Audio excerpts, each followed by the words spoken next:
Hello and welcome to our edition of Saturday Night Live. Today we're going to be talking about the topic Brexit. We've got our two economists, Nick Hundermark from Germany and John Smith from Birmingham. Okay, let's start. First, with a little background information, there were two main campaigns, Britain Stronger in Europe, led by David Cameron, and Vote Leave, led by Nigel Farage. So let's start with an easy question. Do you think it was the right decision to leave? Well, in my opinion, I don't think it was the right decision to leave. Since we've seen since the election, the pound has been dropping dramatically, and it will take decades for Britain to work out the tariffs and the negotiation between the European Union and Britain. And furthermore, it's disrupted their whole political system. So in my opinion, it was a poorly made decision, which was not the fault of the people, it was the fault of the politicians who failed to educate the people in advance of the election day. Well, I obviously strongly disagree with my colleague's opinion. I believe that, especially as we saw last month, caused by the shock of the election of Donald Trump, I think there's huge opportunities for England if they leave the EU, because the world is changing at the moment, which is everyone can see, and I think economically there are huge opportunities still for Britain to pursue, where it would not be beneficial to be with the EU. And also I think that if Mr. Trump will have trouble with the EU with certain policies, I believe that it's very important for the UK to sustain a healthy relationship with the US, and I believe that in the future it will be better if we're separated from the EU. Okay, thank you both, very valid points. Let's move into the reasons that you sent me to stay and leave. I've decided to put them up. So first you sent me this graph with the exports and imports sort of data with Britain, so please state your arguments. Okay, yes, so I think this graph is well done to illustrate how the UK will be affected by deciding to leave if they trigger Article 50. And if we can, like we can see here, 51.4% of the British goods go to the EU, meaning if they leave the single economic market, the European Union, they will have to negotiate a lot of new contracts with all the separate countries, because they don't have that one tariff fits all system anymore.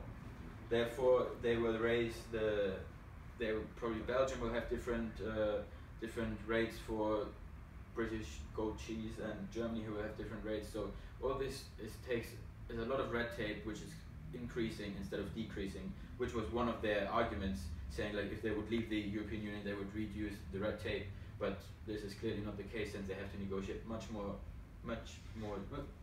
new treaties. I think you mentioned tariffs. I heard you mentioning tariffs. Tariffs is a good example, for example, why regarding trade leaving would be good, because the EU puts massive quotas and tariffs on goods which are really important for the British economy to survive and to be sustainable. For example, the farming industry is suffering heavily under the influence of the EU due to quotas. Millions of liters of milk, for example, are being thrown away every year. And if you see here, only 6.6% of the goods from the exports coming to Britain come from the EU, with a huge chunk from Ireland, which historically have a very close relationship to the UK. So I believe it would be very easy to sustain these relationships, and I believe that 6.6% is not an overly high number, and that this is not a big problem for Britain at all. Okay, thank you for your argument.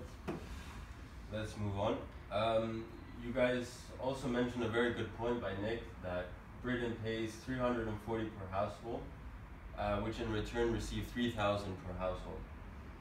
However, you told me that it can be argued that Britain could stop spending $350 million every time in Brussels, to Brussels, instead of looking to invest for new industries or simply moving on. I think you mentioning those 350 million euros. 350 million euros the UK sends every week to Brussels, which obviously there's a return, but the return is not nearly high enough. And I think that the infrastructure system in the UK needs some major development and improvement, and especially technological innovation if you look at the health system, for example. And I think that those 350 million are very important to spend really domestically into Britain's infrastructure to strengthen it and to be sustainable for the future decades. Well, the way you approach it I can understand your reasoning.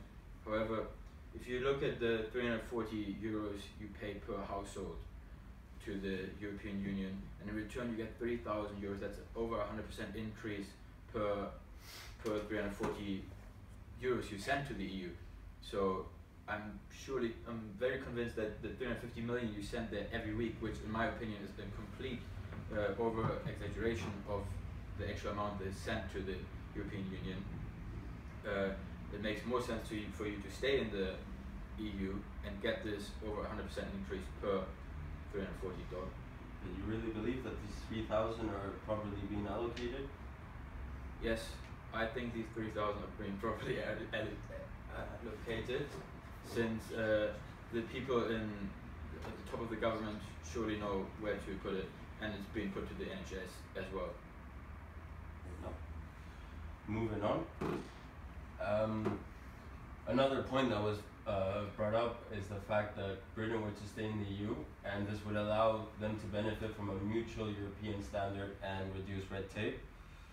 Thus, this will allow them to fight for improved regulations. However, you very well countered this argument by saying that not being part of the EU will allow the UK to regain control of employment law and health and safety measures.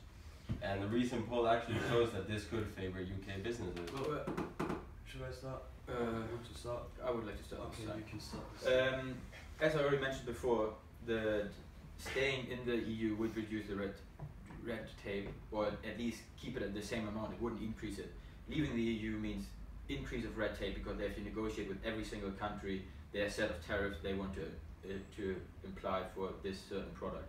So I think my point there is already very well outlined, and I'm really convinced that it's only going to increase red tape rather than reduce it. Well, since I know that we're running out of time, I'll try to stay short, but this is absolutely ridiculous, because if you look at, there is record unemployment in the country. However, employment laws make the country the employment market way too accessible for immigrants and for people outside the UK, which is not, in my opinion, not right, because I think we should favour UK employees. We should try to really strengthen our domestic economy and not strengthen the foreigners. And also, which we saw in the last 2 years with the refugee crisis, I think that the EU has made some major mistakes which threaten the community of the EU and also the economy of the EU in the long term. And I think by exiting the EU, the UK can set their own rules. Obviously, immigrants are important. Immigration is important for a country's sustainability and for a country's growth. But I think this could be heavily reduced, and I don't think that the policy the EU is using is wrong. I think we should have to close it. Yes. Okay, so very good points, thank you. Would you guys like to move into some sort of closing arguments, or?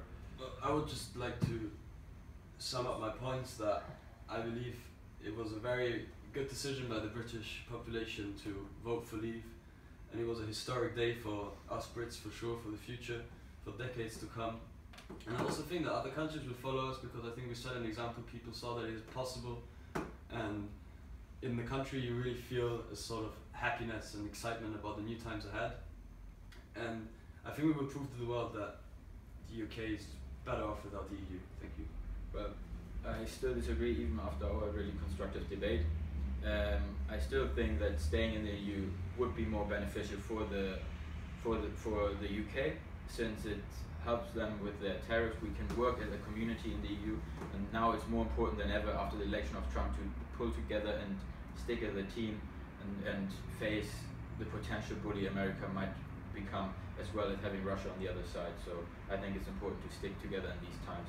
But do you not see a clear division between the young and the older people, especially which is the younger people who were dependent on for the future of the country? If you look at how the younger people voted, they all voted to stay in the EU. So basically only the old people decided to leave. Therefore, I think, because the future is ours, we are the young people, like the old people are going to disappear soon. So that sounds harsh, but it's true. So I think it's better if we stay in the EU. Very good point, mate. So thank you for listening to our debate, and that's the end of our Saturday Night Live edition.